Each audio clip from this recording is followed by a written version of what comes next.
ยตื่นมากระหับข่าวหลายพี่น้องเอ้ยคอยโศกคอยเสาเด้หมูคอยตุ๋ยอีกแล้ว ลูกหมูที่ออกน้ำลังอะไรพี่น้องแม่นะก็ให้กินนมโบอิ่มจ้อยแต่ละตัวนะมันมีแต่หมูไว้อันนี้แม่ติ๋งโอ้ยลูกเอ้ยเปลี่ยนภพเปลี่ยนศาสตร์ใหม่ซะเด้อตายช่องโตเลยได้บาทนี่นะเรือเท่าใดเรือหมูเก่าโตแม่นั่นนะเพื่อใหญ่จักสิเรือจักโตสบายดีเด้อพี่น้องจ้ายินดีต้อนรับเข้าสู่ช่องสลอยเด้อพี่น้องร้านเด้อสะยายไปใส่และเสียบเลยเลาะแท้ละมื้อนี้วันที่16วันรวยวันหวยออกเลขไทยออกอยู่บ่พี่น้องมื้อนี้หรือว่ามื้ออื่นบ่เพราะมื้อนี้เป็นมื้ออันเขาเจ้าไหว้ตรุษจีนเนาะเป็นวันตรุษจีนแต่ว่าเฮาก็สิมีกินมื้อแรงเนาะปิ้งเป็ดพอดีมีเอื้อยแล้วเลี้ยงเป็ดหาโตแล้วก็สิมีจอกจอกแจกซองอั่งเป่าเนาะพี่น้องแมลงญาติพี่น้องเฮานี่แหละบ่าวเล่คือมาแต่เช้าแท้เนาะก็แป้งมาให้เลยยังตายเนาะสบายดีกาแฟตายกาแฟมาให้เพิ่นเอากระแป้งมาให้น้ำบ่าวบ่อ้อยฝากมาให้ที่เฮาไปหากันกลางคืนมื้อนั้นแหล้วเนาะบายดีพี่น้องบายดีเขาเป็นเงี้ยเหรอเป็นเงี้ยเหรอเราดูที่น่ะทั้งหนึ่งเต็มทางมันตายไปแล้วมาเบิร์ดตายกับปลาไว้คือมาให้กระโดดแท้เป็นมั้ยเขาเป็นขายประจักษ์ประจักษ์มาให้กินตลาดวันทิศวันเราขายหั่นแหละแต่เก่าเราก็หาขายเพิ่นผู้นี้สั่งแล้วก็ไปงมมาแต่อันนี้เราตั้งอยากให้นะตั้งอยากให้กินตักไปได้คอยไปหาเรามีแต่ยามได้นั้นเดี๋ยวนี้จะฝากมือให้เราฝากให้ร้านทรายน้าบ่าวเพิ่นพี่น้องแป้งปาดบักหลายๆหนึ่งกระแป้งตระกูลกระปูมันอยู่น้ำคลองเนาะกระแป้งกระปูห้องเบิ่งนี่บักหลายบักหลายหนึ่งเราน่ะเซียนหากระแป้งพี่น้องเราหาเก่งเราโจกไปเลยตามงัวไข่นะกระแป้งมันสิโตน้อยกว่ากระปูพี่น้องสุดท้ายไม่ใช่มีแต่โตไข่ในยามนี่หาบ่ได้หาง่ายเด้อนี่นะเบิ่งจังสี่คือแบบ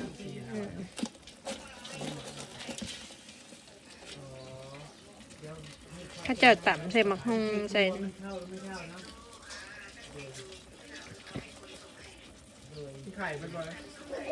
ไข่ลายอยู่เลยเดซิแกให้เบิ่งเบิ่งในไข่เอาไปจีไปขัว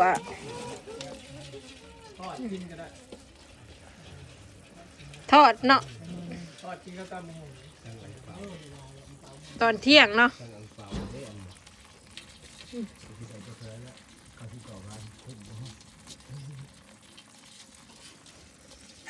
มันกลิ่นโบเบิร์ตแบบนี้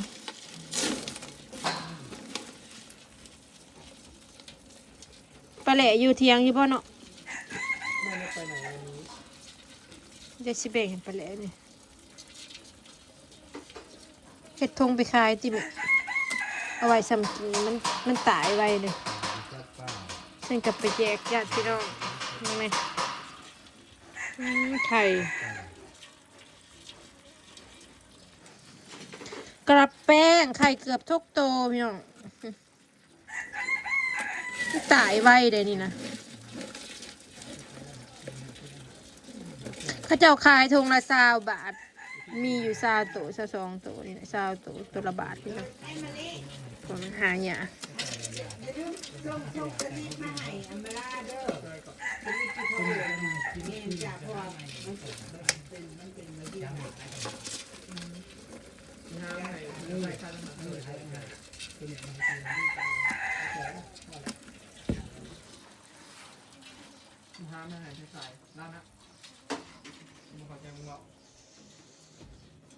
เราจะเอาไข่กูขึ้นมาขายอยู่ที่จะหาโอ้ยอย่าละไปก่อนเนี่ยตัวพวกผมขาย มาพี่น้อง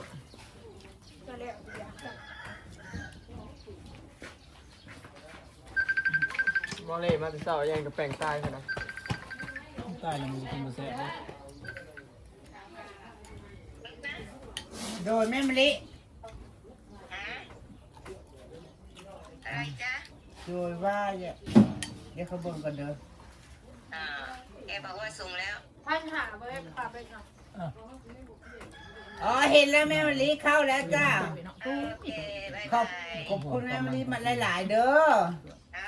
บายบายแม่เดียวกันนั่นแหละ เด้อ บอกให้เบาเสียบอกให้เบาเสียแล้วเอามาละเยอะๆนะ แป๊บนึงนะ จงไปกินตรงไป ให้บายบาย ใช่นี่จ้ะเลย บายบายนะ บาย โอเคอ่า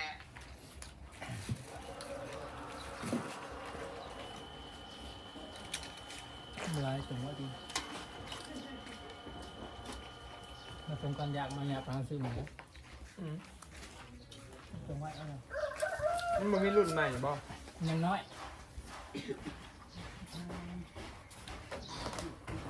เขาก็พอสำนันพี่น้องยำเสากินบลาย เราเที่ยงมือเขาเชื่อ บ่เชื่อเราเห็นกินแต่เฮิงเขาก็มาเปิดกล้องพี่น้องเอ้ยกิน กินก็ได้นั่งไปเฮิงหักซึ่งกินแต่หน้าที่ละครับนี่สินะคือเด้เดี๋ยวบอยสิให้เบิ่งพี่น้องมีแนวให้เบิ่งเนาะ เบิ่งอิหยังบักปราบมึงอย่าเอิ้นพ่อเฒ่าได้บักหาย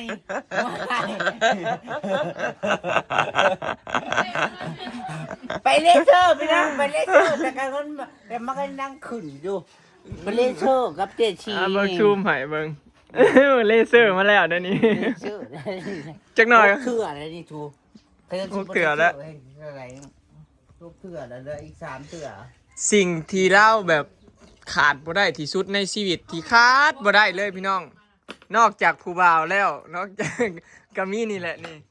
เนี่ยครับ โอ้ยยังชูในอีร้อยเนี่ยจะมันเอาไปถิ่มใช้มือมาของเขาได้นะนี่คำมันเงียแล้วบ่ได้พี่น้องนางขาดแหน่บ่ได้นางเป็นคนขาดแหน่บ่ได้ ขาดปุ๊บเป็นพ่อใหญ่เลย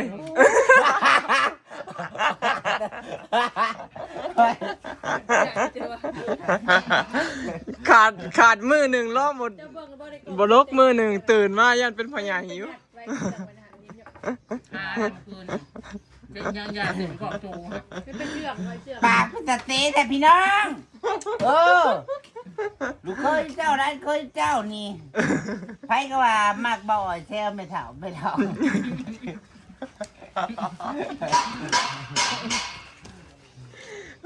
ถึงว่าเก็บตับแล้วพี่น้องพ่อสำนีแหละ เงื่อนถือกัน ขาดปุ๊บ ถือ เป็ กัน น ไม่ อีก ใหญ่ปะขาดปุ๊บเป็นไม่ใหญ่ปะมึงคิดได้ยังไงโอ้ยอะไร อ้าวเราขาดเนี่ยปุ๊บมือหนึ่งเป็นพ่อใหญ่ปั๊บแล้วตื่นขึ้นมาเมื่อตะบนหัวอีหลุมหรือว่าเงียวหยอดเด้อมาเบิ่งขู่สามีจอมขยันพี่น้องเบิ่งเห็นงานนั่นแล้วก็มางานพี่ บอกเลยโอ้ยกูสิแยกล่างแล้วแล้วก็เห็นใจเด้ทางนั้นกูจะแม่นกูกะ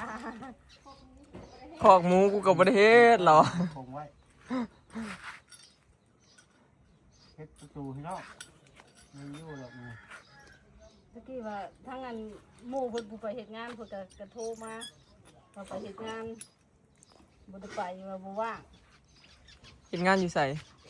อยู่วันอยู่โรงงานน้ำแต่พืช งานหลายผลแล้วปีนี้เป็นงานหลายพี่น้องไผกะมินแต่โครงการแม่นเฮ็ดดีฝีมือมีฝีมือบ่อึดแต่คนจ้างพี่น้อง เปิดไพ่แล้ว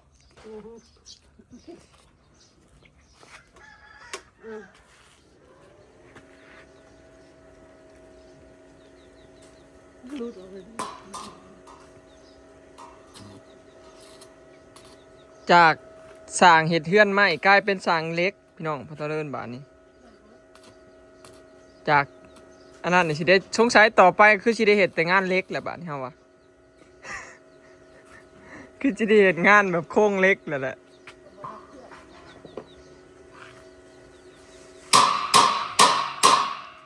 ปิดประตูต่อมีพี่น้อง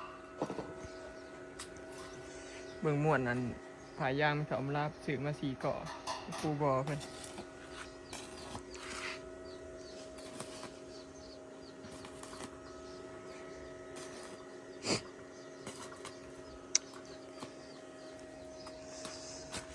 เลดประตูพี่น้องว่ากับปีหน้าพุ่นแหละจังสิเฮ็ดประตูอันบ้านสวนยาม คือว่าเขาใครน่ะบ่ทันน้ำเป็นประตูใหญ่นะน้อย ใครหยัง เสียใครลงว่านอยู่คือนี่ก็บ่ลืมอัด อ๋อ อัดบ่ได้ก็ลืม บ่ไปอัดดอก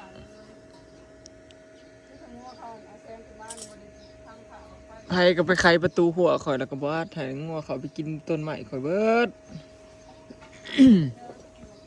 ไผก็บ่อยากเที่ยวเขาทางดินไม่ถามมารารถมันเจือกเขายากแล้วบ่ไขประตูข่อยเข้าแล้วเพิ่นบ่อัดให้ข่อยพี่น้องเอ้ยใช่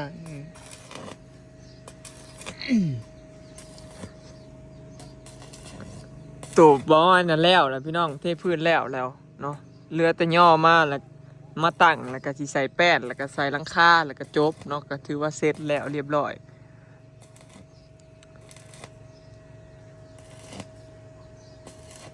ข้าแม่นบ่ถาดินนั่น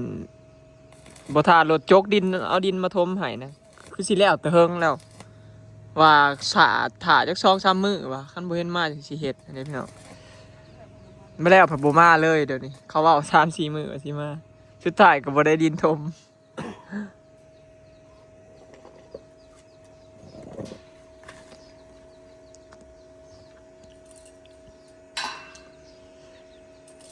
แล้วก็มี FC ถามมาพี่น้องค่าจ้างสร้างอยู่บ้านแพงบ่ให้ก็บ่จักคือกันพี่น้องต้องถามผู้เฒ่าเลิน แล้วก็สิว่าแพงบ่ก็ธรรมดาเนาะก็จะจ้างกัน คนละ300พี่น้อง อ๋อสุบเจ้าไหลน่ะไหลเป็นวันบ่ผู้เฒ่าเลินอะไร เมาก็ได้ อ๋อละคันเมาส์น่ะมื้อวันละ300อ๋อผู้เฒ่าเลินละไหลวันละ300แบบเมาพี่น้องอันนี้300 ก็ได้กว่าหั่นมันเมาก็ คันเมาส์ก็ได้ วันละ500ก็ได้หรอกมื้อละ อืม เบิดมาวันละ500 แล้วแต่มื้อเนาะแล้วแต่งานพร้อมคือสร้างเขาเจ้าก็แบบว่ามันก็บ่ตรงเป๊ะเด้พี่น้องแบบคือความหมายของเถื่อเขาเจ้าเว้า 30,000 สิก็ต่อเขาเจ้าแบบ 20,000 ปลาย 20,000 1,000 2,000อย่างเงี้ยต่อจังซี่นะเขาเจ้าสุดท้ายก็เป็นเป็นเมาจังซี่นะเว้ากันแล้วตกลงกันจังซี่พอก็บ่เคยจ้างรายวันจักเทื่อเด้พี่น้องก็คือตูบนี่ก็ตูบอยนี่ก็บ่ฮู้ได้ราคาเท่าใดแล้วแต่พ่อเฒ่าเราสิว่าอันนี้เฮาบ่ได้เว้ากันตั้งแต่แรกเพราะว่าบ่จักคือกัน แล้วแต่เราสิว่าเอาเราเฮ็ดยากเฮ็ดง่ายนะพี่น้องเพราะว่าตูบนี่มันก็บ่มีใครเคยเฮ็ดเนาะบ่ฮู้ว่ามันเฮ็ดใช้เวลาเท่าใดเฮ็ดเด้พี่น้องบ่ฮู้ว่ามันเฮ็ดจักมื้อจังซี่นะครับ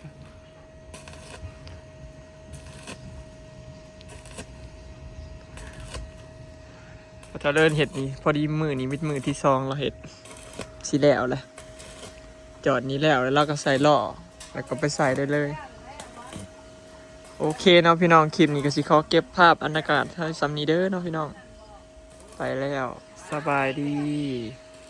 ตะเดินคือสิอยู่นี่เบิดมือละกว่าสิอันนี้แล้ว